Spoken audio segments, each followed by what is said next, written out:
Billionaire CEO left pregnant wife at hospital for Mistress. What the nurse gave him 9 months later. The private VIP maternity ward of St. Jude's Medical Center smelled of sharp antiseptic and expensive white lilies. Outside the floor-to-ceiling windows, a heavy midnight rain lashed against the glass, reflecting the cold, sterile fluorescent lights onto the polished Italian marble floors. Cecilia Montgomery sat on the edge of the examination bed, her hands resting protectively over her swollen stomach. The agonizing cramps that had brought them rushing through the city streets had faded into a dull, terrifying ache, but the silence in the room was far more suffocating. Standing by the heavy mahogany door was Conrad Sinclair. He did not look at his wife. Instead, he adjusted the cuffs of his $5,000 charcoal Brioni suit, his focus entirely consumed by the glowing screen of his phone. The platinum Rolex on his wrist caught the harsh overhead light as he checked the time for the fourth time in 3 minutes. "It is a false alarm, Cecilia," Conrad sighed, his voice dripping with the kind of polished exhaustion he usually reserved for underperforming board members. "The doctor said it was Braxton Hicks. Nothing is happening." Cecilia looked at the man she had married. She did not scream. She did not beg. A quiet, unbreakable dignity radiated from her posture, even as fear continued to tremble in her chest. "Conrad," she whispered softly, her voice steady. "They want to keep me overnight for observation. The babies. I have a flight to Paris in exactly 1 hour," Conrad interrupted, stepping away from the door. "Valerie is already at the private terminal. We have the Cartier gala tomorrow night, and I am not missing an international networking event because you panicked over a stomachache." He spoke the name of his mistress with such casual cruelty that the attending head nurse, standing quietly by the monitors, physically flinched. But Cecilia did not break. She simply looked at him. This decision would haunt him for the rest of his life. She said nothing. She did not need to. "My driver will take you back to the penthouse in the morning," Conrad said, turning the silver handle of the door. "Try not to be so dramatic next time." If he had looked more carefully at her expression, he might have turned back. He did not look carefully. The heavy door clicked shut behind him, sealing his fate. "Hi, my beautiful story family. Welcome home to Mr. James Stories. How are you doing today? Please, leave a heart in the comments below as a sign of connection. May peace return to you, and may your struggles shrink in the face of hope. If no one has told you today, you are precious. Let us set all that aside and dive into another story together. Now back to the story. The rhythmic tapping of Conrad's Italian leather Oxfords faded down the pristine hospital corridor, leaving behind a silence so absolute it felt heavy. Cecilia remained perfectly still on the edge of the examination bed, the rain continuing to batter the reinforced glass behind her. The storm outside mirrored the wreckage of her marriage, but inside, a profound and terrifying calm began to settle over her.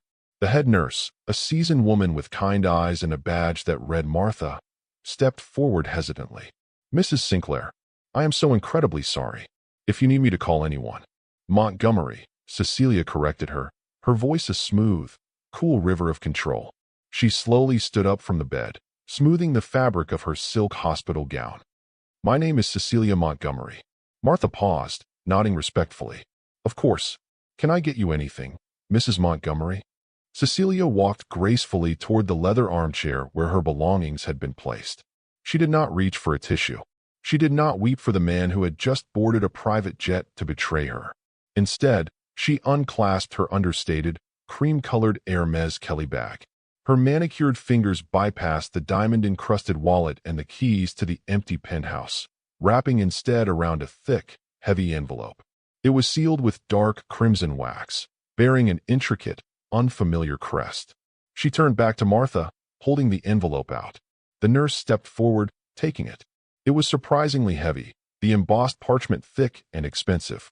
"Martha," Cecilia said softly, her eyes holding the older woman's gaze with piercing intensity. "I am going to leave this hospital tonight. When I do, you will not tell anyone where I have gone. You will take this envelope, and you will place it in the hospital's most secure vault." Martha looked down at the wax seal, her brow furrowing in confusion. "For how long?" 9 months, Cecilia replied, her tone as cold and permanent as the marble beneath their feet. 9 months from today, Conrad will come looking for his children. When he does, you will give him exactly what is inside this envelope." Martha swallowed hard, sensing the sheer, devastating gravity of the request. And what happens then? Cecilia turned her face toward the storm raging outside the window, a small, chilling smile touching the corner of her lips. Then, she whispered, he loses everything. The black town car glided through the rain-slicked streets, its heavy tires hissing against the asphalt. Inside the darkened cabin, Cecilia sat in absolute silence, her reflection in the tinted glass entirely unreadable. She did not shed a single tear for the man who was currently lifting off over the Atlantic. The panic that had gripped her in the hospital had evaporated, replaced by a cold, crystalline clarity. When the car pulled up to the private underground garage of their penthouse building, she stepped out into the damp concrete, the sharp chill of the night air filling her lungs. The penthouse was a sprawling, multi-million-dollar monument to Conrad's ego. Floor-to-ceiling windows offered a panoramic view of the glittering skyline, a world he believed he owned. The air inside smelled faintly of his expensive sandalwood cologne and the fresh lilies delivered daily by the concierge. Cecilia walked across the imported Italian marble, her footsteps deliberately soft. She bypassed the master suite entirely. She did not want the custom-tailored gowns, the rows of designer shoes, or the velvet boxes of jewelry he had purchased to assuage his own guilt. She walked into the guest room and pulled a simple, worn leather duffel bag from the back of the closet. Into it, she placed only what she had brought into the marriage, a few comfortable sweaters, her grandmother's silver locket, and her personal identification documents. He thought he had one, but he had no idea that the war had already ended. The silence she gave him then was the most expensive thing he had ever received. Returning to the massive kitchen island, Cecilia unclasped her platinum wedding band. She placed it squarely in the center of the dark granite, right next to the unlimited Black American Express card and the keys to her Bentley. They were symbols of a cage she no longer occupied. She picked up her phone and dialed a secure, encrypted number. It rang only twice. "Arthur," she said softly, the name of the company's most terrifying senior board member carrying easily through the empty penthouse. "Cecilia," the gravelly, ancient voice replied. "Are you unharmed?" "I am," she whispered, her hand resting over her stomach. He left for Paris. He chose the gala. There was a heavy, approving silence on the other end of the line. "Then the trap is primed," Arthur Kensington murmured. "The car is waiting in the alley. It is done." Meanwhile, across the world, he was making the biggest mistake of his entire life. The presidential suite of the Four Seasons George V in Paris was bathed in the golden light of early morning. Conrad Sinclair stood on the wrought iron balcony, a steaming espresso in his hand, looking down at the awakening city. Inside the suite, Valerie was laughing loudly, tossing expensive silk pillows onto the floor as she searched for a misplaced diamond earring. Her chaotic, desperate energy was a stark contrast to the quiet, unbreakable dignity of the woman he had abandoned in a sterile hospital room. "Conrad, darling, tell them to send up more champagne," Valerie demanded, draped in a sheer robe that cost more than most people earned in a year. "It is barely 8 in the morning, Valerie," Conrad replied, though he did not look at her. His phone buzzed on the glass patio table. It was his lead corporate attorney, miles away in a London office. Conrad answered without checking the caller ID. "This had better be urgent, Marcus. I am preparing for the Cartier event." "Sir, the restructuring documents for the offshore holdings." The lawyer's tense voice crackled through the speaker. "They require your immediate physical signature to finalize the liquidity transfer. The courier is waiting in your hotel lobby." Conrad sighed, his arrogance swelling. He believed himself to be untouchable, a master of the universe who moved millions with a flick of his wrist. "Send them up. I will sign them over breakfast. It is just routine paperwork." If he had looked more carefully at the fine print, he might have turned back. He did not look carefully. Back across the ocean, in the heavily guarded basement of St. Jude's Medical Center, Nurse Martha approached a reinforced steel door. She entered a 6-digit code, stepped into the climate-controlled vault, and carefully placed a thick, wax-sealed envelope into a private safety deposit box. The heavy metal door clicked shut, locking away the countdown to Conrad's total destruction. In Paris, the courier arrived. Conrad took the solid gold pen from the man's hand, flipped to the back page of the towering stack of legal jargon, and carelessly scrawled his name on the dotted line. The rusted iron gates of the Kensington estate groaned in protest as they swung open, admitting the unassuming black sedan into the sprawling, forested grounds. Rain battered the windshield, but inside the car, the air was warm and still. Cecilia looked out at the dense canopy of ancient oak trees, feeling the tension slowly drain from her shoulders. She was miles away from the city, hidden entirely from the world of glass towers and boardroom politics. The car rolled to a stop before a massive stone manor house. The front door opened before the driver even cut the engine. Arthur Kensington stood in the doorway, leaning heavily on a silver-tipped mahogany cane. Despite his age, his eyes were sharp, calculating, and entirely loyal to the woman stepping out of the vehicle. "Welcome to the fortress, Cecilia," Arthur said, his voice a low rumble. He stepped aside, guiding her into a grand foyer that smelled of old books and burning cedar. "You will be safe here. No one knows this property exists outside of my private trust." Cecilia offered him a small, genuine smile. "Thank you, Arthur, for everything." "Did the courier in Paris confirm?" Arthur led her toward a roaring fireplace in the library, gesturing for her to take the plush leather armchair nearest the hearth. He poured 2 glasses of sparkling water, placing one gently on the coaster beside her. "He did," Arthur confirmed, a predatory glint in his eye. "Conrad signed the offshore restructuring documents precisely 5 minutes ago. This decision would haunt him for the rest of his life." Arthur walked over to his heavy oak desk and picked up a matching leather-bound folder. He carried it over to Cecilia and opened it under the warm light of a brass reading lamp.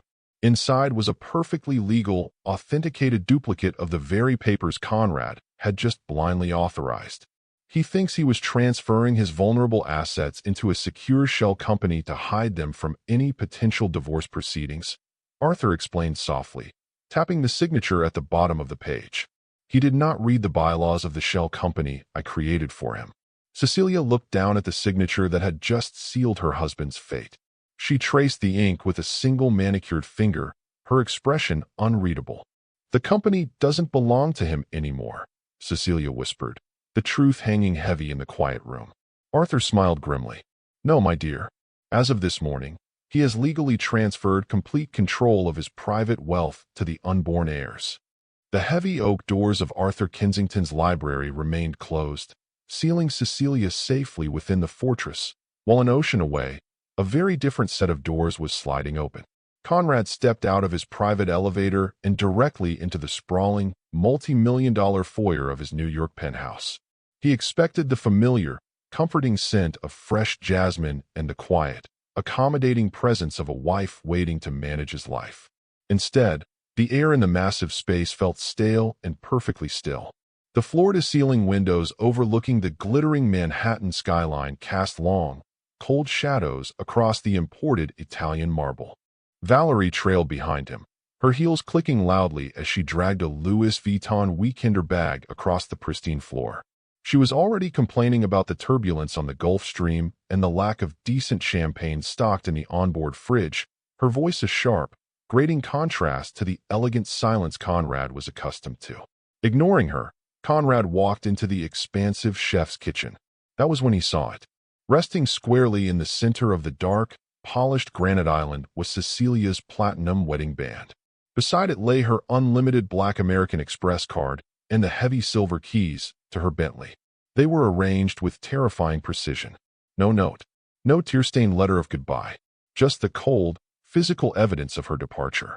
Conrad scoffed, picking up the platinum band and tossing it carelessly onto a silver tray. He poured himself a glass of 50-year-old Macallan Scotch, his arrogance blinding him completely. He genuinely believed she was throwing a petty tantrum. "She will be back," he muttered to the empty room, swirling the amber liquid. "She is nothing without me. Her trust fund will dry up, and she will come crawling back to this elevator." He thought he had one, but he had no idea that the war had already ended. Leaving Valerie to unpack her own luggage, Conrad carried his scotch into his mahogany-paneled home office. He sat behind his massive desk, eager to verify the brilliant, foolproof offshore transfer he had executed that morning in Paris. He booted up his encrypted terminal, typing his master password into the private Swiss banking portal that held his newly hidden liquidity. The screen buffered for a fraction of a second. Then, a stark red box appeared against the black background. Access denied. Master key revoked.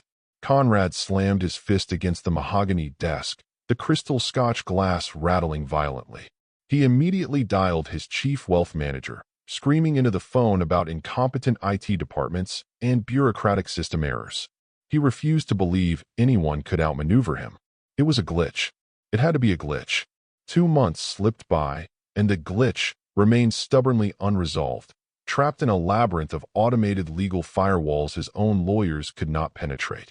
Valerie, however, remained entirely oblivious to the microscopic, devastating cracks forming in Conrad's empire.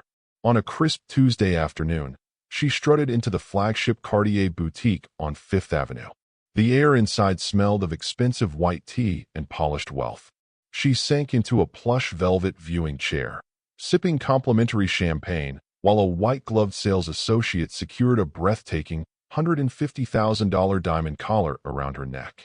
"I will wear it out," Valerie declared with a smug, entitled smile, sliding Conrad's secondary black card across the glass counter. The associate nodded politely and swiped the card. The terminal blinked red. "Decline." The associate's smile faltered slightly as she tried the chip. "Decline." A heavy, suffocating silence fell over the viewing area. 2 old money wives sitting across the room stopped sipping their champagne, their eyes locking onto Valerie with quiet, aristocratic judgment.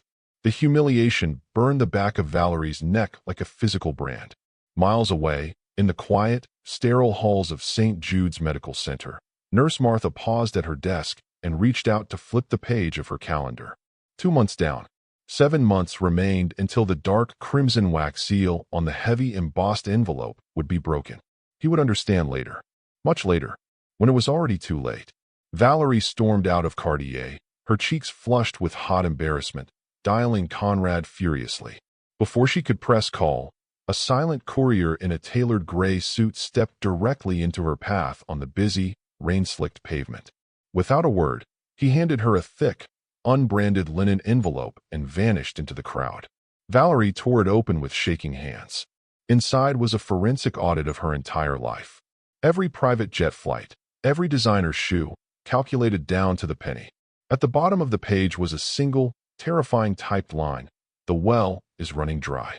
Valerie's manicured hands shook so violently she nearly dropped the crisp linen paper onto the wet concrete, the reality of her collapsing illusion finally sinking in. Meanwhile, across the city, he was making the biggest mistake of his entire life, completely blind to the fact that the woman he threw away was gathering unimaginable strength. At the Kensington estate, Cecilia lay back on a plush, heated examination table in a room Arthur had entirely retrofitted into a state-of-the-art medical suite. Arthur had spared no expense, bringing the city's top private obstetrician to the hidden manor so Cecilia would never have to risk stepping foot inside a public hospital again. The warm ultrasound gel was applied to her slightly rounded stomach. The lights in the room were dim, creating a cocoon of absolute safety. Cecilia closed her eyes, the traumatic memory of Conrad abandoning her in that cold VIP ward finally beginning to lose its sharp edge. Then, the sound filled the room. The rapid, rhythmic thumping of a tiny heartbeat echoed from the monitor's speakers. Cecilia gasped softly, a tear escaping the corner of her eye. But a second later, the doctor frowned slightly, moving the wand across her skin. A distinct, separate, and equally strong echo filled the room. Thump thump, thump thump. "Mrs. Montgomery," the doctor whispered, his eyes widening as he adjusted the monitor's contrast. "There are 2 distinct heartbeats. You are having twins." Cecilia brought a trembling hand to her mouth, her dignified composure giving way to a moment of pure, overwhelming maternal love. 2 lives. 2 children who would never know the cold cruelty of the man who sired them. She said nothing. She did not need to. The love in the room was a tangible force. Arthur Kensington, who had been standing quietly in the shadows by the heavy velvet drapes, stepped forward into the dim light. His ancient, calculating eyes gleamed with a sudden, terrifying realization. He tapped his silver-tipped cane softly against the hardwood floor. "Twins," Arthur murmured, a slow, predatory smile spreading across his weathered face as he looked at Cecilia. Conrad's grandfather wrote a very specific, forgotten clause into the foundational bedrock of the Sinclair family trust. A clause designed to protect the lineage in the event of multiple heirs born in the same generation. The stakes had just doubled, and Conrad's destruction was no longer just a possibility. It was written into his own family law. Month 4 of Cecilia's quiet disappearance arrived, bringing with it the crisp chill of autumn and the crown jewel of New York's high society social calendar. The grand ballroom of the Pierre Hotel was a masterclass in ultra-wealthy excess. Towering centerpieces of white orchids brushed against the lowest tiers of the baccarat crystal chandeliers, while waiters in starched white coats floated silently through the crowd, carrying silver trays of Dom Perignon and caviar. Conrad Sinclair stood at the center of it all, adjusting the cuffs of his bespoke Tom Ford tuxedo. He was entirely in his element, holding court among the city's most ruthless hedge fund managers and real estate developers. He flashed a practiced, predatory smile to a passing photographer, projecting the image of a man whose empire was totally unshakable. He thought he had won, but his foundation was already turning to dust beneath his Italian leather shoes. Valerie hovered nervously at his elbow, sipping her champagne too quickly. She was wearing a stunning, emerald green Oscar de la Renta gown, but the bare skin around her neck was a glaring omission. The humiliation at the Cartier boutique 2 months prior still stung bitterly, and she felt the calculating, judgmental eyes of the old money wives dissecting her every move. "Where is Cecilia tonight, Conrad?" asked an older woman dripping in vintage pearls, her tone laced with faux sweetness. "We haven't seen her at the club all season. Cecilia is taking a much-needed sabbatical at our estate in Lake Como." Conrad lied smoothly, not missing a beat. "She sends her warmest regards to the board." "How lovely for her," the woman murmured, turning away with a microscopic sneer. If he had looked more carefully at the expressions of the room's most powerful players, he might have turned back. He did not look carefully. As the string quartet began a new movement, a heavy silence suddenly fell over a cluster of men near the private bar. Mr. Harrington, a billionaire shipping magnate whose investments kept Conrad's primary holding company afloat, stepped away from the group and approached Conrad directly.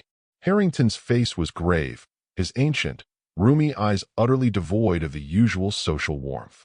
"Conrad," Harrington said softly, his gravelly voice cutting through the ambient hum of the ballroom.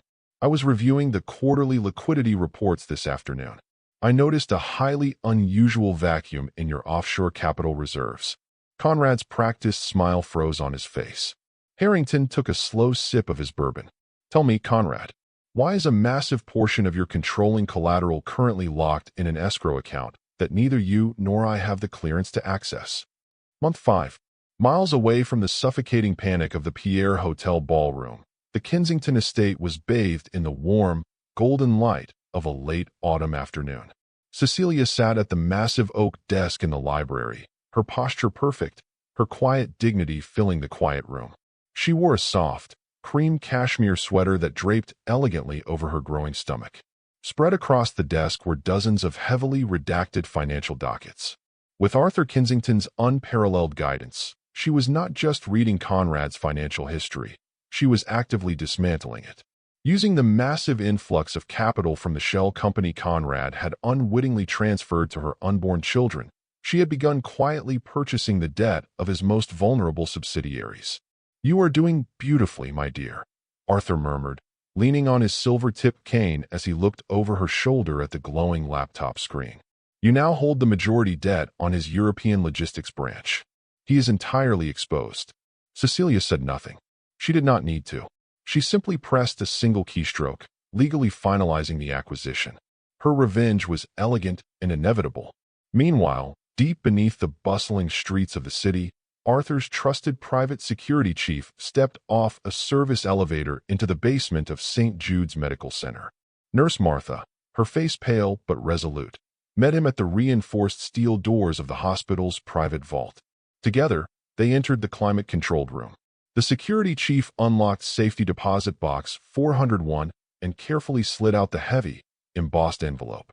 The dark crimson wax seal remained perfectly unbroken.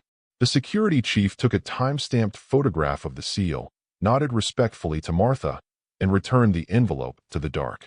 The unresolved question from that rainy night still ticked away like a time bomb. For months remained. Back in the sprawling glass and steel skyscraper that housed Conrad's corporate headquarters, the atmosphere was growing toxic. Conrad sat in his corner office, screaming at a junior analyst over a minor discrepancy in the European shipping logs. He was sweating through his expensive shirt, the walls of his empire beginning to close in. His phone buzzed. It was an urgent text from his secretary, overriding his do not disturb protocol. Conrad opened the message, the blood draining completely from his face. His chief financial officer, a man who had managed his illegal, high-risk collateral gambles for over a decade, had just cleared out his desk. He had left no resignation letter, no handover files, and no forwarding address. He had simply boarded a flight to a non-extradition country, fleeing the invisible storm that was about to make landfall. Month 6. The winter chill had fully settled over the city, turning the rain into biting sleet that lashed against the floor-to-ceiling windows of Conrad's penthouse. Inside, the luxury was beginning to rot. Valerie stood in the foyer, screaming at the top of her lungs, her shrill voice echoing off the cold marble. She was gripping a legal notice printed on thick, intimidating yellow paper. "What do you mean it has been repossessed?" Valerie shrieked, throwing the paper at Conrad's chest. "It is a customized G-Class Mercedes, Conrad. The doorman just watched them load my car onto a flatbed truck like I am some sort of common criminal." Conrad rubbed his temples, a dull, throbbing headache radiating behind his eyes. "Keep your voice down, Valerie," he snapped, walking over to the bar to pour his third scotch of the morning. "It is a bureaucratic error. My lawyers are untangling a temporary freeze on one of the secondary holding accounts. I will buy you a new one next week." "You said that about the black card." Valerie shot back, her face red with indignant fury. "You said that when the Aspen Chalet was suddenly under renovation and we couldn't go. Fix it, Conrad, or I am leaving." This decision would haunt him for the rest of his life. He glared at her, the illusion of his perfect, compliant mistress shattering completely. He thought of Cecilia's absolute, unwavering silence in the hospital room. He thought of the platinum ring sitting on the granite island. For a fleeting, terrifying second, a profound sense of loss washed over him, but his arrogance quickly crushed it. "Leave, then," Conrad growled, his voice vibrating with barely contained rage. "See how far you get without my name." Valerie scoffed, turning on her heel and storming down the hallway, slamming the guest bedroom door behind her. Conrad collapsed into his leather armchair, pulling out his encrypted tablet. He had hired the most vicious private intelligence firm in the city to track down the corporate entity that was systematically swallowing his debt and starving his liquidity. He opened the newly decrypted file, his heart hammering against his ribs. He finally had the name of the hostile takeover firm.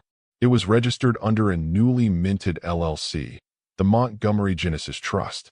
Conrad stared at the screen, his breath catching in his throat. Montgomery. It was Cecilia's maiden name. But that was impossible. She didn't have the capital or the ruthlessness to orchestrate a financial strangulation of this magnitude. He frantically scrolled down to the legal ownership declaration, desperate to see who the CEO was. His eyes landed on the signature line, but the ink was completely blacked out. The name of the true owner was heavily redacted by a federal privacy injunction, leaving Conrad staring into a terrifying, unreadable void. The atmosphere inside the Sinclair corporate boardroom was suffocating. The floor-to-ceiling windows offered a sweeping view of a city Conrad Sinclair believed he still owned, but the state-of-the-art air conditioning could not mask the faint sheen of cold sweat on his forehead. He paced the length of the long mahogany table, his bespoke charcoal Brioni suit suddenly feeling far too restrictive. His empire was hemorrhaging capital, and the redacted CEO of the Montgomery Genesis Trust was tightening the noose with terrifying, invisible precision. "We need liquidity by Friday, or the European logistics branch folds completely." Conrad barked at his remaining junior executives, his voice a harsh, desperate bark that echoed in the cavernous, marble-lined space. "I am not losing a multi-billion-dollar subsidiary to some faceless ghost." His lead counsel, a profoundly nervous man who constantly adjusted his heavy silk tie, cleared his throat. "Sir, standard lending avenues are frozen. The only way to generate that level of immediate, untraceable capital is to leverage your personal controlling shares as collateral for a high-risk bridge loan. It was a staggering, highly illegal proposition. Leveraging shares that were already technically entangled in his hasty offshore restructuring violated multiple federal financial regulations. But Conrad's supreme arrogance blinded him entirely to the danger. He still believed himself to be untouchable, a corporate titan who operated so far above the law that the rules simply did not apply to his bloodline. "Draft the paperwork immediately," Conrad commanded, slamming his palm against the polished wood. "Use the secondary holding firm to mask the collateral pledge. Just get me the cash." He thought he had one, but he had no idea that the war had already ended. Hours later, sitting alone in his dimly lit corner office, Conrad poured a heavy measure of 50-year-old Macallan Scotch to steady his shaking hands. He rapidly signed the digital transfer authorizations on his encrypted terminal, legally authorizing the reckless gamble. He pressed the final keystroke, leaning back in his Italian leather chair, fully expecting the comforting green glow of a successful international wire transfer. Instead, the screen froze completely. A heavy, unyielding gray dialog box appeared against the stark black background. "Transaction intercepted. Collateral assets seized and locked into blind escrow." Conrad stopped breathing. The crystal Scotch glass slipped from his fingers, shattering against the hardwood floor. He frantically clicked the digital signature of the holding firm that had just swallowed his controlling shares, desperate to find a loophole. The encryption slowly unspooled across the monitor, revealing the true, undeniable owner of the escrow account that now held his company hostage. It was the Montgomery Genesis Trust. Month 7 arrived with a quiet, undeniable grace. Miles away from the suffocating, whiskey-soaked panic of Conrad's corporate headquarters, the Kensington estate was bathed in the warm, golden light of early spring. Cecilia Montgomery sat in the sprawling conservatory, surrounded by blooming jasmine and the soft, steady ticking of an antique grandfather clock. Her empire was fully assembled, its borders secured by the finest legal minds money could buy. She was completely untouchable. Arthur Kensington sat opposite her, resting his weathered hands on the silver head of his mahogany cane. He watched her with a mixture of profound respect and quiet awe. She had transformed from a discarded wife into a silent powerhouse, wielding a financial blade so sharp that her ex-husband could not even feel himself bleeding out. Meanwhile, across the city, he was making the biggest mistake of his entire life, completely unaware of the shadow falling over him. "Everything is perfectly in place, Cecilia," Arthur murmured, his gravelly voice filled with quiet triumph. "The escrow lock on his controlling shares is ironclad. He cannot move a single asset without your explicit, written permission. The board is beginning to panic, but they are entirely blind to your involvement."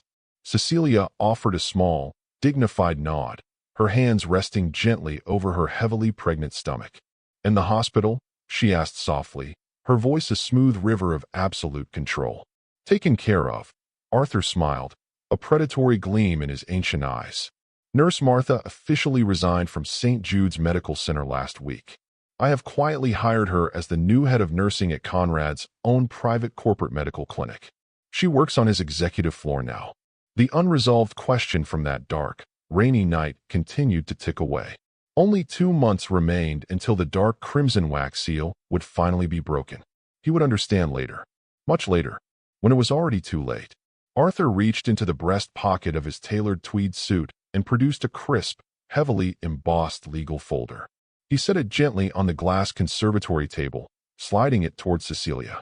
It was the absolute final piece of the meticulously crafted puzzle. "The trap is set, my dear," Arthur whispered, tapping the heavy parchment. "This is the legally binding DNA contingency order. Once the twins arrive, this document mathematically guarantees his total, irreversible destruction." Month 8 descended in the dead of night. There were no sterile fluorescent lights, no cold Italian marble floors, and no arrogant men checking their platinum watches. The private medical suite within the Kensington estate was bathed in warm, amber light, filled with the soft hum of state-of-the-art monitors and the quiet, professional murmurs of the city's most elite obstetric team. Cecilia lay in the center of the room, her forehead damp with exertion, but her dignity remained entirely unbroken. She did not scream. She did not beg for relief. She channeled every ounce of her breathtaking strength into bringing her children into a world that she had completely conquered for them. Arthur Kensington stood guard outside the heavy oak doors like a silent sentinel, refusing to sit, his hands gripping his cane with white-knuckled intensity. If he had looked more carefully at her expression all those months ago, he might have turned back. He did not look carefully. Inside the suite, the lead physician offered a steady, encouraging nod.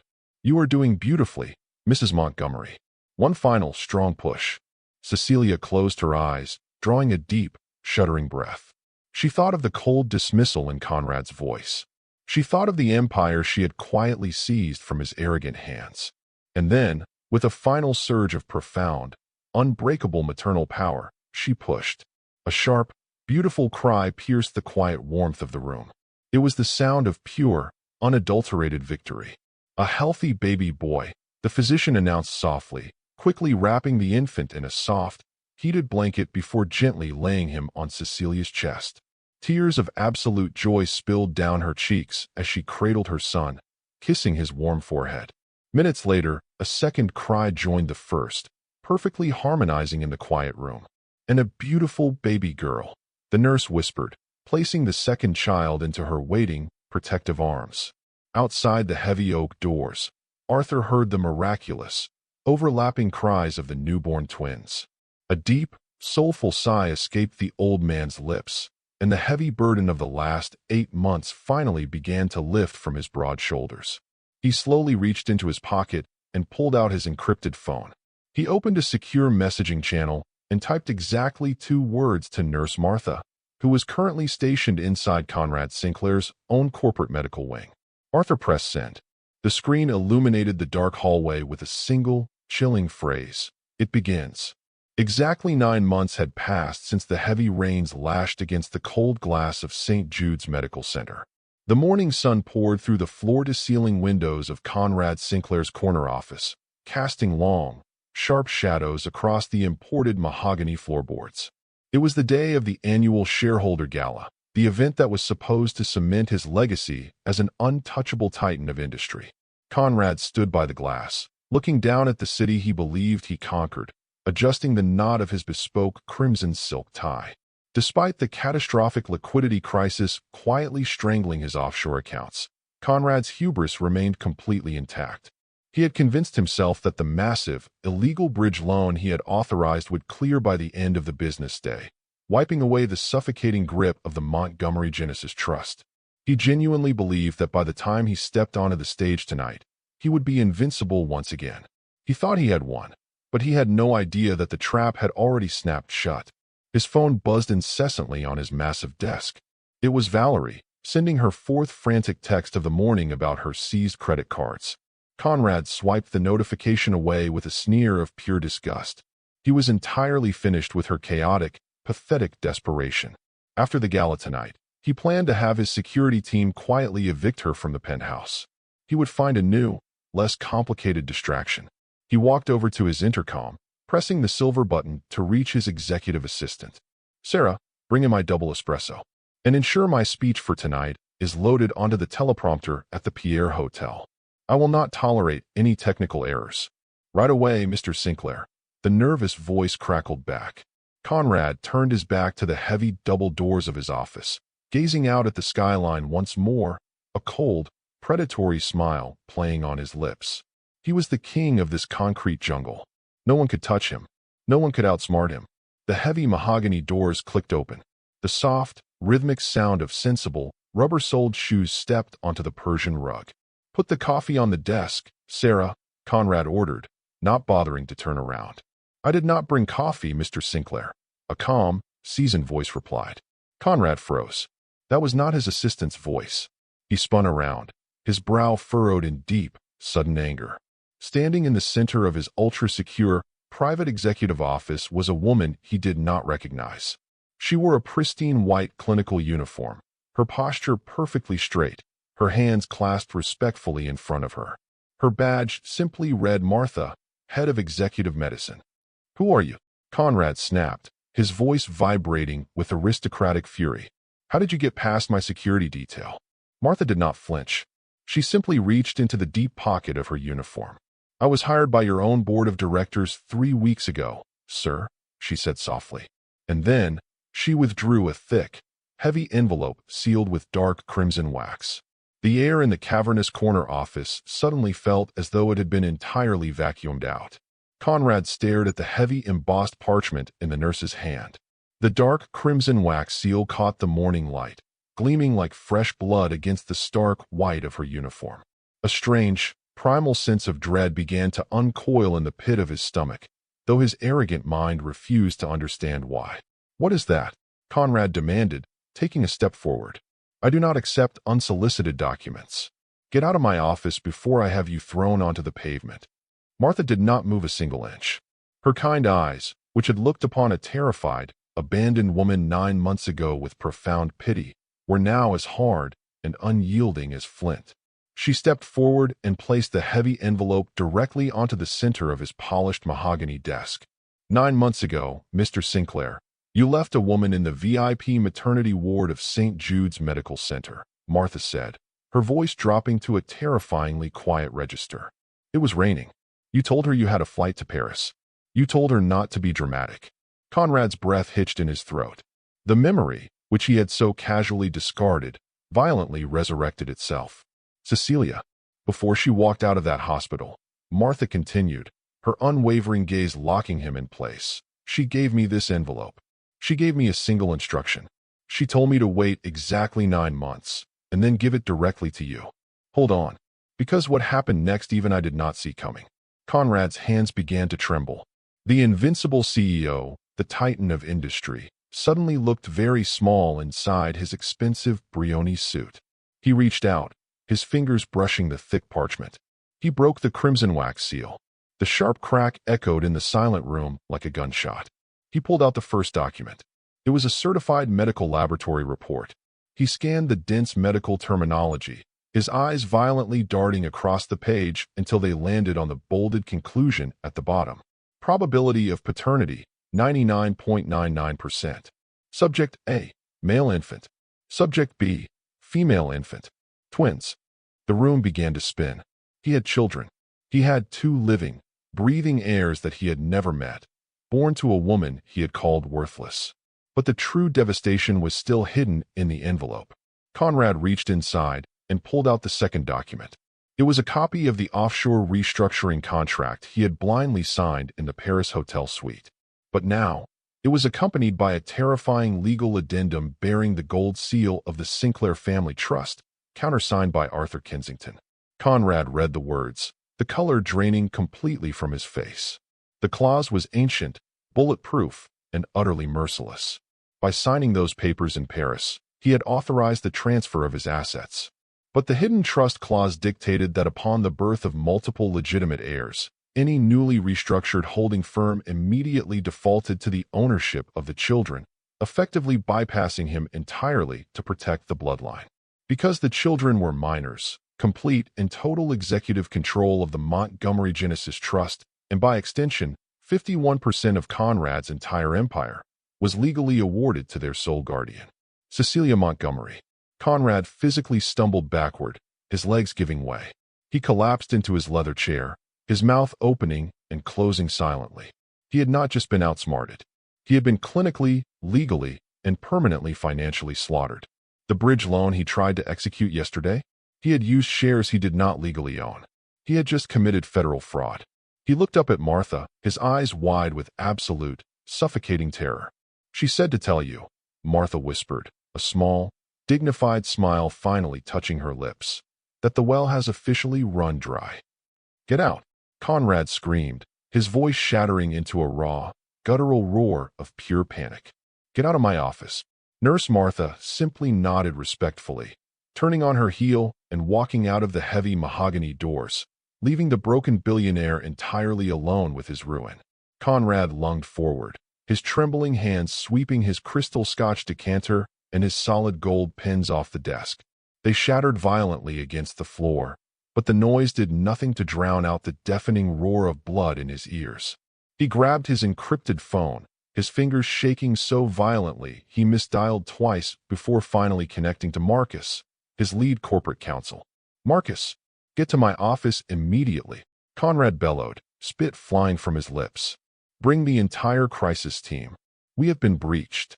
Less than 2 minutes later, Marcus sprinted into the room, his face pale, clutching a leather briefcase to his chest. He stopped dead in his tracks, staring at the shattered glass and the hyperventilating sill gripping the edge of the desk. "Sir? What happened?" Marcus stammered. Conrad shoved the heavy embossed parchment across the polished wood. "Look at this. It is a forgery. It is extortion. Cecilia conspired with Arthur Kensington to forge my signature and trigger a hostile takeover through a ghost entity. I want them both arrested by the end of the hour. I want this trust dissolved." Marcus hesitantly picked up the documents.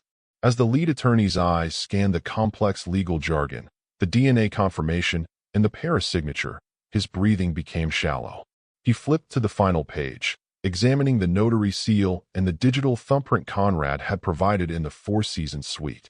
The silence in the room stretched on for an excruciating eternity. "Marcus," Conrad yelled, his voice cracking, "tell me you can shred it." This decision would haunt him for the rest of his life. Marcus slowly lowered the papers. He did not look at Conrad. Instead, he looked around the magnificent corner office, taking in the expensive art and the sweeping view of the city. He looked like a man who had just realized he was standing on the deck of a sinking ship. "Conrad," Marcus whispered, completely dropping the professional "sir." He placed the documents back onto the desk with a terrifying gentleness. "The signature is yours. The digital thumbprint is yours. The family trust clause is legally sound and federally recognized. So fight it." Conrad shrieked, slamming his fists onto the desk. Marcus took a slow step backward, his eyes filled with a mixture of pity and profound dread. "I cannot fight it. The collateral you pledged yesterday for the bridge loan belonged to this trust. You committed wire fraud. The SEC is likely already building a warrant." Conrad froze, the breath leaving his lungs in a sharp hiss. Marcus turned toward the door, his hand resting on the brass handle. "You don't own this building anymore, Conrad. And as of right now, I no longer work for you." The heavy click of the mahogany door closing behind Marcus echoed in the corner office, but the sound was entirely drowned out by the deafening collapse of a billionaire's reality.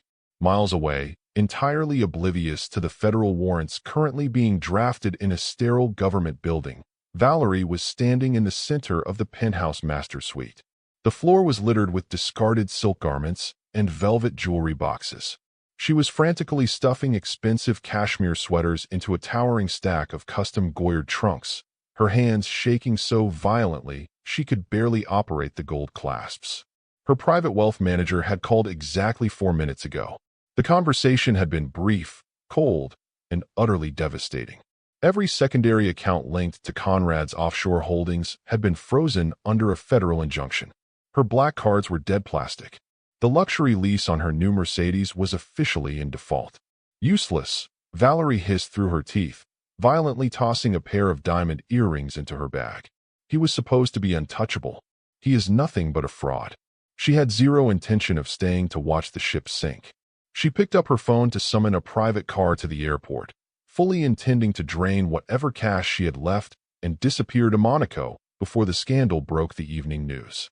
If she had looked more carefully at the legal boundaries of her own greed, she might have turned back. She did not look carefully. She dragged her heaviest trunk toward the private foyer, her heels clicking frantically against the cold marble. She pressed the silver call button for the elevator, checking her reflection in the mirrored walls, practicing the devastated, innocent expression she would feed to the press. The brass elevator doors chimed and slid open. There was no private driver waiting for her. Instead, a grim-faced man in a cheap, rain-dampened trench coat stepped into the pristine foyer. He did not look impressed by the glittering chandelier or the panoramic view of the city. He looked directly at Valerie, holding a thick stack of legal documents bound with a heavy blue rubber band. "Valerie Dupont," the man asked, his voice entirely devoid of emotion. "Who was asking?"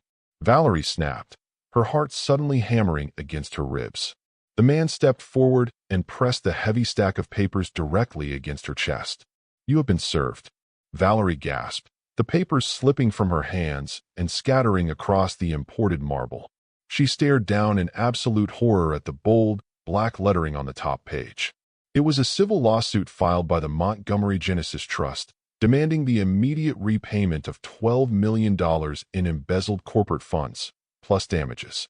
While Valerie stared at her total financial ruin on the penthouse floor, Conrad was experiencing his own public execution. He burst through the double doors of the executive boardroom, his bespoke Brioni suit clinging uncomfortably to his sweating frame. The room was already full. The entire board of directors had convened an emergency session without his authorization. The air inside the glass-walled room was freezing, smelling of stale coffee and profound, aristocratic panic. Conrad marched toward the head of the long mahogany table, fully expecting to seize control of the narrative through sheer force of will. Gentlemen, the freeze on the offshore accounts is a temporary, orchestrated glitch. I need an immediate, unanimous vote to authorize an emergency capital release from the primary reserve to cover the bridge loan. Not a single man in the room moved. Mr. Harrington, the billionaire shipping magnate, sat near the center of the table, his arms crossed over his chest. He looked at Conrad not with anger, but with the cold, absolute disgust usually reserved for something scraped off the bottom of a shoe. "Sit down, Conrad," Harrington said softly. "You are not running this meeting." Conrad's jaw tightened. "I am the CEO of this company. I demand." "You are nothing," a gravelly voice interrupted from the shadows. Conrad froze. The heavy leather chair at the very head of the table slowly swiveled around. Arthur Kensington sat there, his ancient hands resting elegantly on the silver head of his cane. This decision would haunt him for the rest of his life. "You authorized a bridge loan using collateral you did not legally possess," Arthur murmured, his voice filling the terrified silence of the room. "You committed federal wire fraud to cover up your own gross negligence. The Securities and Exchange Commission is currently waiting in the lobby downstairs." Conrad gripped the edge of the table, the polished wood slick beneath his sweating palms. "Arthur, you engineered this. You and Cecilia. You forged that trust document." "I engineered nothing but the enforcement of your own grandfather's laws," Arthur replied, his eyes gleaming with cold, poetic justice. "And as for the legality of the new executive structure," Arthur reached into the inner pocket of his tailored tweed suit. He withdrew a crisp, glossy photograph and placed it face up on the mahogany table. With a single flick of his wrist, he sent it sliding perfectly down the center of the polished wood until it stopped directly in front of Conrad. Conrad stared down at the photograph, his vision blurring around the edges. It was an image of Cecilia. She was sitting in a sunlit conservatory, radiating a quiet, unbreakable power that he had never bothered to recognize. Cradled in her arms were two perfectly healthy, sleeping infants. A boy and a girl, the true heirs to the Sinclair empire. "They are beautiful, are they not?" Arthur whispered softly. "They have their mother's eyes. And thankfully, none of your arrogance." Conrad stumbled backward, his breath coming in ragged, shallow gasps. The walls of the boardroom were physically closing in on him. The men around the table were staring at him with a mixture of pity and absolute revulsion. He had to fix this. He had to find her. He had to look her in the eye and make her understand that he was still in control. He turned on his heel and sprinted out of the boardroom, ignoring the shouts of the board members behind him. He rode his private elevator to the underground garage, his mind violently rejecting reality. He instructed his driver to break every speed limit in the city to get to the penthouse. He thought he had won, but he had no idea that the war had already ended. The elevator doors chimed and opened into his sprawling foyer. The penthouse was dead silent. The scattered legal documents from Valerie's lawsuit still littered the cold marble floor, alongside a single, abandoned Goyard trunk. Valerie was gone, having fled into the rain like the parasite she was. "Cecilia!" Conrad screamed, his voice cracking horribly as he tore through the massive, empty rooms. "Cecilia, I know you are behind this. Talk to me." Only the hollow echo of his own pathetic voice answered him. He stumbled down the long hallway, throwing open the doors to the master suite. The room was perfectly pristine, smelling faintly of the jasmine perfume she used to wear. He collapsed to his knees at the foot of the massive California king bed, tears of pure, unadulterated panic finally spilling down his cheeks. He reached out to grip the silk duvet, desperate for any anchor in a world that was violently spinning out of control. Then he saw it. Resting perfectly in the center of Cecilia's silk pillow, illuminated by the gray, stormy light filtering through the floor-to-ceiling windows, was a small, delicate object. Conrad reached out with a trembling hand and picked it up. It was the plastic hospital wristband from St. Jude's Medical Center, bearing the date from exactly 9 months ago. The hospital wristband sat heavily in Conrad's trembling palm, a terrifying monument to the exact moment his empire began to bleed out. He stared at the faded ink of Cecilia's name, the storm raging outside the floor-to-ceiling windows perfectly mirroring the total collapse of his reality. He had no lawyers. He had no offshore reserves. His own board of directors was currently assisting the Securities and Exchange Commission in drafting a federal warrant for his arrest. But Conrad Sinclair's arrogance was a terminal disease. Instead of calling a defense attorney or surrendering his passport, Conrad stood up from the cold marble floor. He wiped the tears of panic from his face, his expression twisting into a mask of pure, unadulterated hubris. The annual shareholder gala at the Pierre Hotel was beginning in less than 2 hours. It was the most highly anticipated corporate event of the season, swarming with international press, elite investors, and the old money aristocrats who dictated the city's financial heartbeat. Conrad walked into his cavernous master closet and pulled a fresh, custom-tailored Tom Ford tuxedo from its garment bag. He believed, with every fiber of his being, that if he could just get on that stage and deliver his keynote address, he could spin the narrative. He would tell the press that the SEC investigation was a routine audit. He would announce a fictitious merger to soothe the panicked investors. He would simply lie his way back to the throne. This decision would haunt him for the rest of his life. He poured himself one final, brimming glass of scotch, downing it in a single swallow to quiet the violent shaking in his hands. He adjusted his platinum cufflinks, grabbed his black umbrella, and took the private elevator down to the underground garage. His midnight blue Maybach was waiting, the engine purring softly. He slid into the plush leather back seat, completely ignoring his private security chief who sat rigidly in the passenger seat. The Pierre Hotel, Conrad snapped, pulling out his phone to review the teleprompter notes he had dictated that morning. And tell the driver to run the red lights. I am not going to be late to my own gala. The heavy car glided out of the subterranean garage and into the biting, sleet-filled night. Conrad spent the entire 20-minute drive practicing his predatory smile in the tinted reflection of the window. He was a master of the universe. No one could strip him of his legacy. The Maybach rolled to a smooth stop outside the grand, illuminated awning of the Pierre Hotel. A massive crowd of photographers and elite guests milled about the velvet ropes.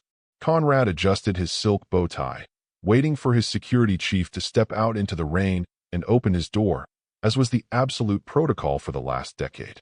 Seconds ticked by. The security chief did not move.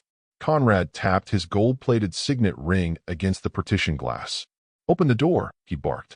The chief slowly turned his head, his expression entirely blank.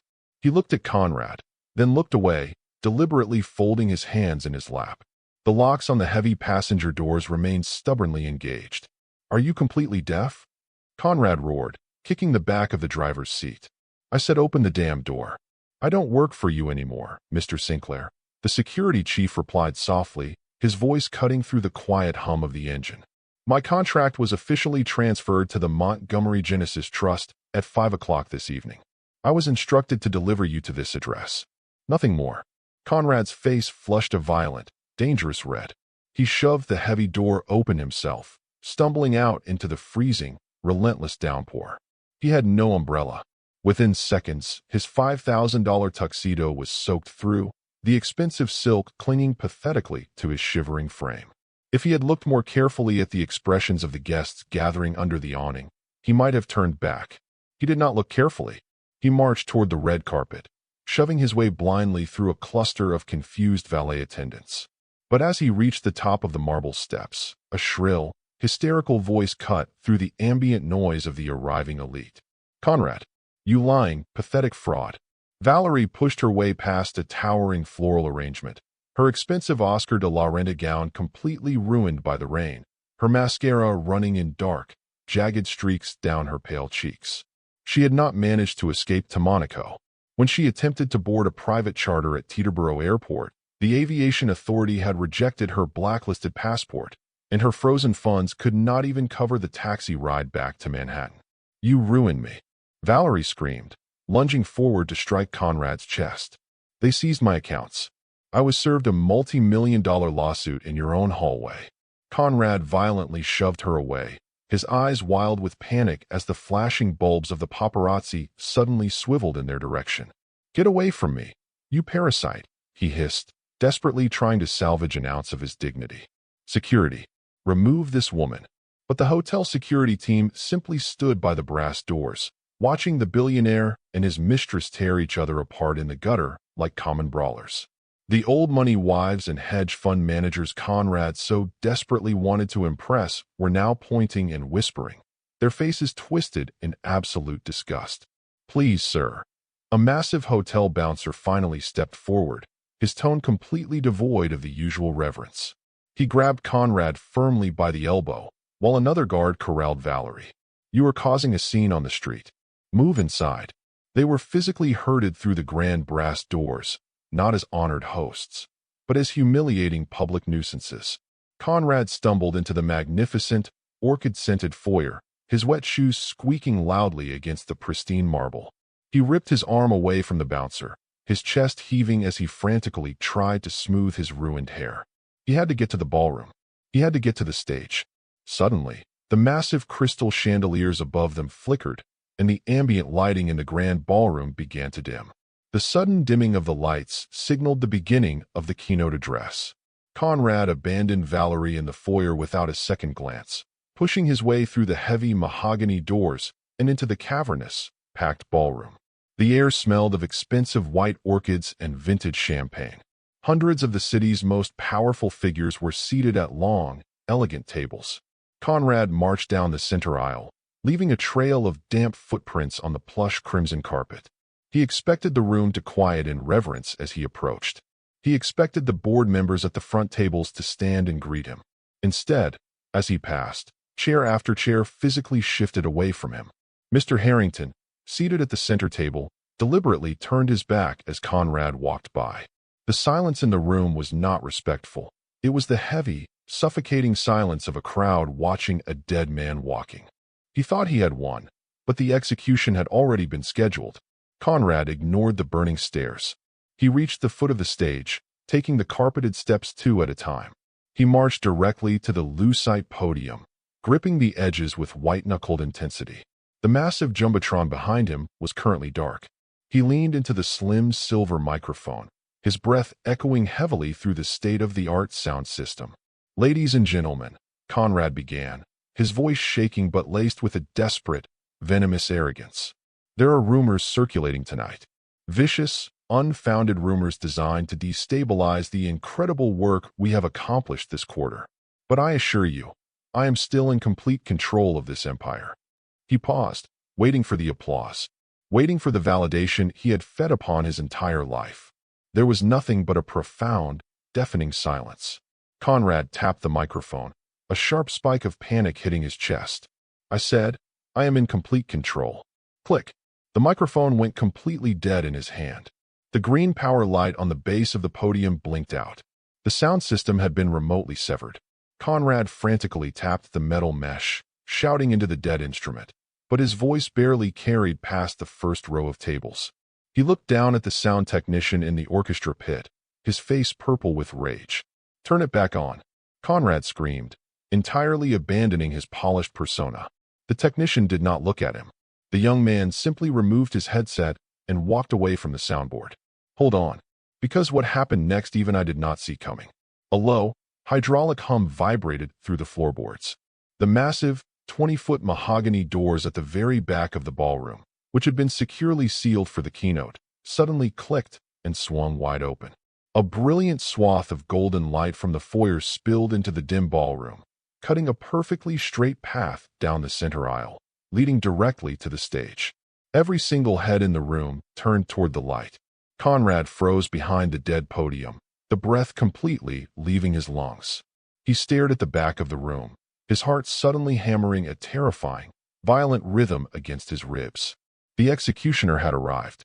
The heavy mahogany doors at the back of the grand ballroom remained open, framing a silhouette against the brilliant golden light of the foyer.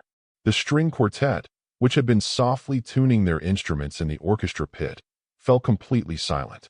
The ambient hum of hundreds of billionaires, hedge fund managers, and aristocratic wives ceased, as if a vacuum had sucked the air from the room. Through the golden light stepped Cecilia Montgomery. She did not look like the discarded wife of a corporate titan. She looked like the owner of the world. She wore a custom, midnight blue Dior gown that swept the floor with quiet elegance, the heavy Italian silk catching the ambient light of the crystal chandeliers. Her posture was utterly perfect, her chin held high, radiating a cinematic, unbreakable dignity. Around her neck rested her grandmother's simple silver locket, a stark, profound contrast to the vulgar, repossessed diamonds Valerie had tried to flaunt.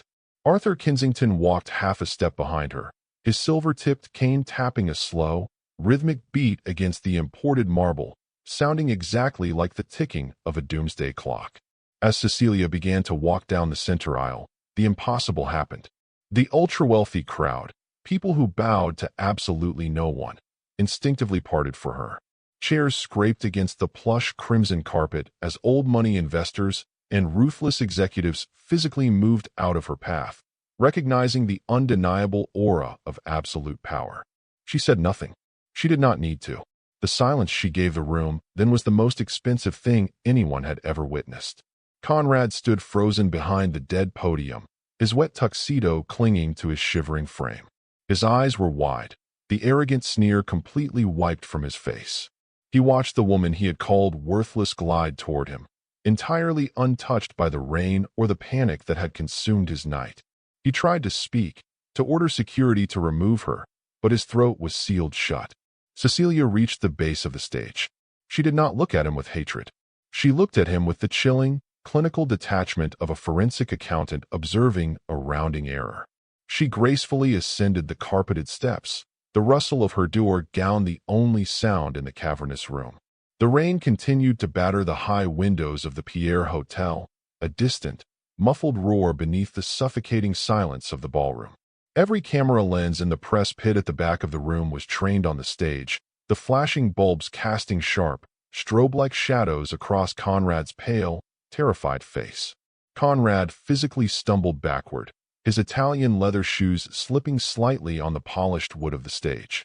He bumped into the massive, dark Jumbotron screen behind him, completely paralyzed by the sheer magnitude of the woman he had abandoned. Cecilia reached out with a single, manicured finger and tapped the base of the microphone. Instantly, the green power indicator flared to life.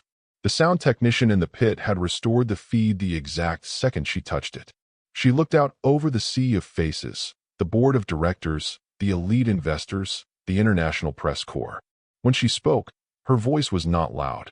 It was soft, melodious, and perfectly modulated, yet it carried an absolute, terrifying authority that commanded every corner of the grand ballroom.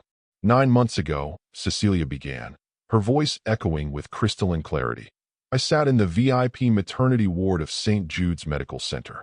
I was terrified. I was in pain. And I was completely alone. A collective, horrified gasp rippled through the front tables. The old money wives exchanged sharp, disgusted glances, their eyes darting to the shivering, ruined man cowering behind her. My husband, she continued, never once looking back at Conrad, informed me that my medical emergency was an inconvenience. He told me he had a flight to catch to Paris. He told me not to be dramatic. And then, he walked out the door, leaving me to face the possibility of losing our children while he attended a gala very much like this one. Conrad tried to speak, to yell that it was a lie, but Arthur Kensington slammed the silver tip of his cane against the marble floor at the base of the stage. The sharp, cracking sound echoed like a gunshot, freezing Conrad in place. If he had looked more carefully at her expression that night, he might have turned back. He did not look carefully. For 9 months, I have lived in absolute silence. Cecilia's voice flowed through the room, smooth and unbroken. I have watched this man stand on stages, claim to be a pillar of this community, and build a fortress of wealth on a foundation of lies and profound moral bankruptcy. I watched him leverage assets he did not own. I watched him break federal laws to protect his own bloated ego. Meanwhile, across the city, federal agents were kicking in the glass doors of his corporate headquarters, executing the very warrants Cecilia had masterfully engineered. He believed that because I was quiet, I was weak, Cecilia whispered into the microphone, the sound wrapping around the captivated audience. He believed that a woman without his name was a woman without power. She finally turned her head, her piercing gaze locking onto Conrad's terrified, bloodshot eyes. He was wrong. Conrad opened his mouth to beg. The arrogance was completely burned away, leaving only raw, pathetic desperation. "Cecilia, please," he whimpered, the microphone catching his pathetic plea and broadcasting it to the entire city. She held up a single hand, silencing him instantly. The room held its collective breath. "But I did not come to talk about the past," she whispered, her voice dropping to a register that sent shivers down the spine of every person in the room. She pressed a small silver remote hidden in her palm, turning her gaze to the massive screen behind him. "Let us talk about the future." The massive, 20 by 40-foot jumbotron behind Conrad suddenly roared to life with a blinding white flash. The collective gasp from the audience sucked the remaining oxygen from the ballroom. Projected in agonizingly crisp, high-definition detail was the certified medical laboratory report. The black text was impossible to ignore, towering over Conrad's head. Probability of paternity, 99.99%. Subject A, male infant. Subject B, female infant. The date stamp at the top confirmed the timeline perfectly. Conrad shielded his eyes from the glare, his wet tuxedo clinging to his trembling body. The press corps at the back of the room erupted into a frenzy of flashing bulbs and shouted questions, the quiet elegance of the gala instantly shattering into a chaotic feeding frenzy. Before the crowd could process the revelation of the abandoned twins, the screen shifted. Now, it displayed the highly classified offshore restructuring contract Conrad had signed in Paris, side by side with the ancient, bulletproof addendum from the Sinclair Family Trust.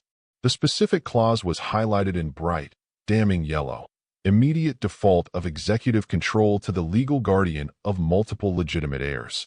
As the sole legal guardian of the true heirs to this empire, Cecilia's voice cut through the rising chaos. Perfectly calm, perfectly lethal. "I am the CEO of the Montgomery Genesis Trust. And as of this morning, I hold exactly 51% of the controlling collateral of this corporation." This decision would haunt him for the rest of his life. The screen shifted one final time.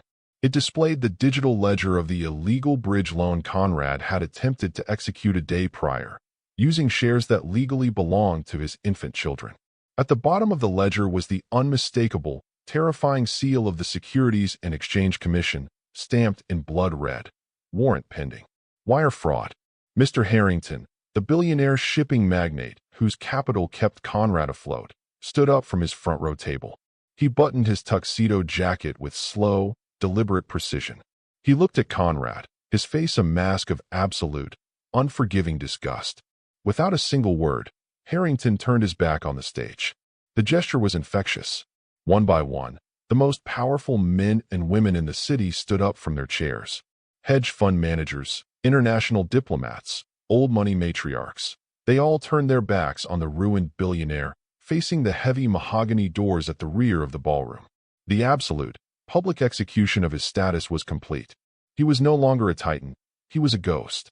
Conrad fell to his knees on the polished wood of the stage, the wet fabric of his trousers tearing against the hard surface. He reached out a trembling hand toward the sea of turned backs. "Wait," he screamed, his voice cracking horribly. "I can fix this. I am the CEO." Cecilia looked down at him, her expression completely unreadable. She did not gloat. She did not smile. She simply watched the arrogant bully break into 1,000 pieces under the weight of his own hubris. Arthur Kensington raised a hand, signaling the heavy-set security guards lining the perimeter. "Remove the trespasser. Remove the trespasser." Arthur Kensington's voice echoed like the final strike of a judge's gavel. Two massive private security contractors, men whose salaries were now explicitly paid by the Montgomery Genesis Trust, stepped forward from the shadows of the grand ballroom. They did not look at Conrad Sinclair with the deference he had demanded for a decade. They looked at him as a liability, a physical obstruction that needed to be cleared from the polished marble stage. Conrad violently flinched as their heavy hands clamped down onto the soaked, ruined shoulders of his Tom Ford tuxedo. He violently twisted his torso, trying to shake off their iron grip, his expensive leather shoes scrambling desperately for purchase against the dark wood.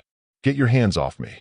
Conrad shrieked, the sound entirely devoid of the polished, cinematic baritone he used to command boardrooms. His voice cracked into a high, reedy pitch of absolute panic. "I built this empire. I am Conrad Sinclair. You work for me." He thought he had won, but he was currently fighting a war he had lost 9 months ago. He lunged toward the front row of tables, desperately reaching out toward Mr. Harrington. "Harrington, tell them about the logistics branch. You know I am the only one who can navigate the European blockade." The elderly billionaire did not even turn around. Harrington simply took a slow, deliberate sip of his vintage champagne, staring blankly at the dark mahogany doors at the back of the room. The absolute, deafening silence of the old money crowd was a physical weight, pressing down on Conrad's chest, crushing the last remaining fragments of his ego. His destruction was public, witnessed by the exact people whose admiration he craved more than oxygen. Desperate, utterly broken, Conrad fell to his knees directly in front of Cecilia. The room watched in breathless fascination as the former titan of industry clasped his hands together in a pathetic, trembling plea. Tears of genuine terror streamed down his flushed cheeks, mixing with the rainwater still dripping from his hair. "Cecilia," he begged, his voice a wet, ragged whisper. "Please. I was wrong. I was arrogant. But they are my children too. I am their father. You cannot do this to the father of your children. Let me see them. Let me fix this." Cecilia Montgomery looked down at him. She did not sneer. She did not raise her voice to match his hysteria. Her posture remained utterly perfect, radiating a warm, unbreakable dignity that made him look even smaller by comparison. She tilted her head slightly, her gaze piercing right through the hollow center of his soul. "They do not have a father," Cecilia whispered, her voice carrying a terrifying, absolute finality. "They have a legacy." She said nothing more. She did not need to. She simply took half a step backward, an elegant, dismissive gesture that permanently severed him from her world.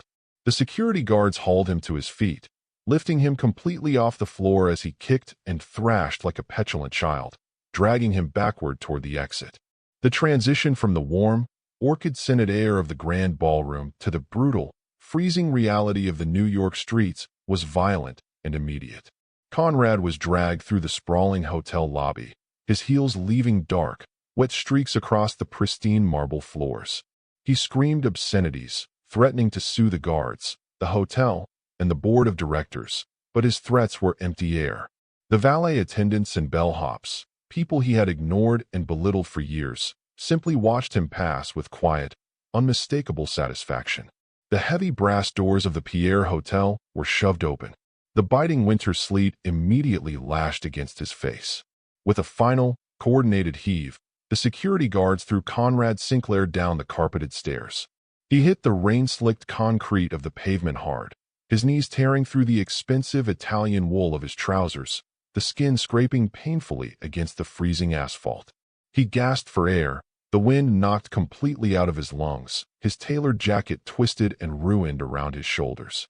He rolled onto his side, coughing violently as the freezing rain soaked him to the bone. He reached out, his trembling fingers brushing the edge of the velvet rope that separated the ultra-wealthy from the rest of the world. He was officially on the outside. If he had looked more carefully at her expression all those months ago, he might have turned back. He did not look carefully. A yellow taxi splashed through a deep puddle near the curb, stopping aggressively. Conrad wiped the stinging water from his eyes, looking up through the downpour. Standing by the open door of the cab was Valerie. She had somehow managed to flag down a ride, shivering in her ruined designer gown, looking like a drowned, desperate animal. For a fleeting second, Conrad felt a surge of desperate relief. She was still there. They could regroup. They could find a lawyer who would work on contingency. "Valerie," Conrad croaked, pushing himself up onto his bleeding knees, reaching a hand out toward her. "Valerie, help me up." Valerie looked down at the man who had promised her the world. She saw a destitute, broken fraud kneeling in the gutter, stripped of his power, his accounts, and his name. Her face twisted into a mask of pure, unadulterated revulsion. "You are nothing," Valerie spat, echoing the exact word he had used so casually against Cecilia. Without another word, Valerie slid into the back of the damp taxi and violently slammed the door shut. The cab accelerated into the night, its taillights bleeding into the heavy rain, leaving Conrad Sinclair entirely alone on the cold pavement, surrounded only by the hollow echoes of his shattered empire. Meanwhile, across the city, the illusion of safety was evaporating just as quickly. Valerie sat shivering in the back of the taxi, her arms wrapped tightly around her ruined Oscar de la Renta gown. The heater blasted dry, stale air over her freezing skin, but it did nothing to stop the violent shaking of her hands. She stared out the window at the blurred city lights, her mind racing with desperate calculations. She still had the luxury apartment Conrad had leased for her. It was filled with hundreds of thousands of dollars in jewelry, designer bags, and uncatalogued art. If she could just get inside, she could pack the absolute highest value items into a duffel bag, pawn them in the diamond district by morning, and vanish before the lawsuit could officially attach her assets. Little did she know, the elevator ride she was about to take would completely destroy her remaining hopes. The taxi pulled up to the gleaming glass facade of her ultra-luxury high-rise. Valerie threw her last $50 bill at the driver and sprinted through the rain, pushing through the revolving doors into the warm, cedar-scented lobby. She did not acknowledge the night concierge. She marched directly to the private resident elevators, swiping her gold-plated key fob against the security scanner. The scanner blinked a harsh, unforgiving red. "Access denied." Valerie frowned, swiping it again. Red. She slammed her palm against the scanner, a shrill sound of frustration escaping her throat. "Excuse me," she yelled at the concierge desk across the lobby. "My fob is malfunctioning. Override the elevator for the penthouse tier immediately." The concierge, a young man who had endured months of her arrogant demands, did not touch his computer. Instead, he gestured toward a sleek, dark leather seating area in the corner of the lobby. Rising from the shadows was a woman in a sharp, tailored gray suit. She carried a slim leather briefcase and walked with the chilling, detached precision of a forensic auditor. "Ms. DuPont," the auditor said smoothly, stopping 3 feet away. "Your access to the apartment has been permanently revoked." Valerie scoffed, planting her hands on her hips, desperately trying to project authority. "You cannot do that. My name is on the lease. All of my belongings are up there. Your name was on the lease as a dependent of the secondary offshore holding firm." The auditor corrected her, her voice devoid of any sympathy. "That firm is now the legal property of the Montgomery Genesis Trust. The lease has been terminated due to fraudulent funding. As for your belongings, anything purchased with embezzled corporate capital has been seized by federal authorities to offset the damages named in your lawsuit." Valerie's jaw dropped. The color completely drained from her face. "I have nothing," she whispered, the reality of her total ruin finally crashing down. "I have no clothes. I have no money."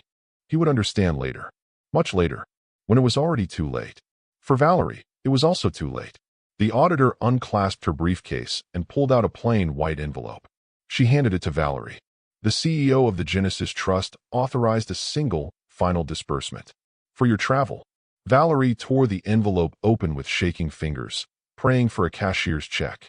Inside was a single, prepaid bus ticket departing from Port Authority at midnight, destined for a small, forgotten town 3 states away. The storm outside the floor-to-ceiling windows of the Sinclair corporate headquarters finally broke, giving way to the clear, golden light of a new morning. The executive boardroom on the top floor was quiet, smelling of fresh espresso and the crisp scent of heavily embossed legal paper. The atmosphere, which only yesterday had been suffocating with panic and deceit, was now perfectly calm, steady, and focused. The entire board of directors sat around the massive mahogany table. There was no whispering. There were no side conversations. Every man and woman in the room sat in absolute, respectful silence. At the head of the table, sitting in the heavy leather chair that Conrad had so desperately tried to cling to, was Cecilia Montgomery. She wore a soft, elegant cashmere suit in a muted dove gray, her posture perfect, her expression serene. She did not need to scream to command the room. The sheer, staggering brilliance of her long-game strategy had fundamentally terrified and deeply impressed every old-money investor in the city. She had stabilized the hemorrhaging logistics branch before breakfast, casually deploying the hidden capital reserves she had spent 9 months quietly assembling. The federal warrants have been fully executed. Marcus, the lead corporate counsel, reported softly, standing respectfully at her right hand. He had eagerly accepted a new contract under her leadership. Conrad's personal assets have been liquidated to cover the SEC fines. He is currently awaiting arraignment in federal holding. He requested bail, but as his accounts are entirely empty, the judge denied it as a flight risk. Cecilia nodded once, a microscopic gesture of acknowledgement. She felt no joy at his suffering, only the profound, peaceful satisfaction of a perfectly balanced scale. Ensure the European shipping manifests are audited by the end of the week, Marcus, Cecilia instructed, her voice a melodious, unshakable river of control. We will not operate on the fraudulent margins of the past. This empire will be clean, and it will be unassailable. Yes, Madam CEO, Marcus replied, bowing his head slightly. The meeting adjourned with a quiet efficiency that the company had not seen in a decade. As the board members filed out, offering polite, deeply respectful nods to the woman at the head of the table, Arthur Kensington remained seated at her left. The old man leaned heavily on his silver-tipped cane, watching the last of the executives leave. When the heavy mahogany doors clicked shut, sealing them in private, Arthur reached out and placed 2 crystal tumblers on the polished wood. From a hidden compartment in the boardroom console, he withdrew a bottle of perfectly aged, 50-year-old Macallan Scotch. He poured a small measure into each glass, the amber liquid catching the golden morning light. Arthur slid one glass toward Cecilia. To this silent powerhouse, Arthur murmured, his gravelly voice thick with absolute pride and profound respect. And to the unbreakable legacy of the Montgomery Genesis Trust. Cecilia reached out, her grandmother's silver locket catching the light as she raised the heavy crystal glass. She did not drink it, simply acknowledging the tribute. The silence she gave the room then was not a weapon, but a profound, beautiful peace. A year later, the sprawling penthouse overlooking the Manhattan skyline was entirely unrecognizable from the sterile, cold monument to ego it had once been. The dark, imposing furniture had been replaced with warm, cream-colored linen sofas, plush Turkish rugs, and vibrant, living greenery. The air smelled of fresh jasmine, warm milk, and the gentle, comforting scent of lavender.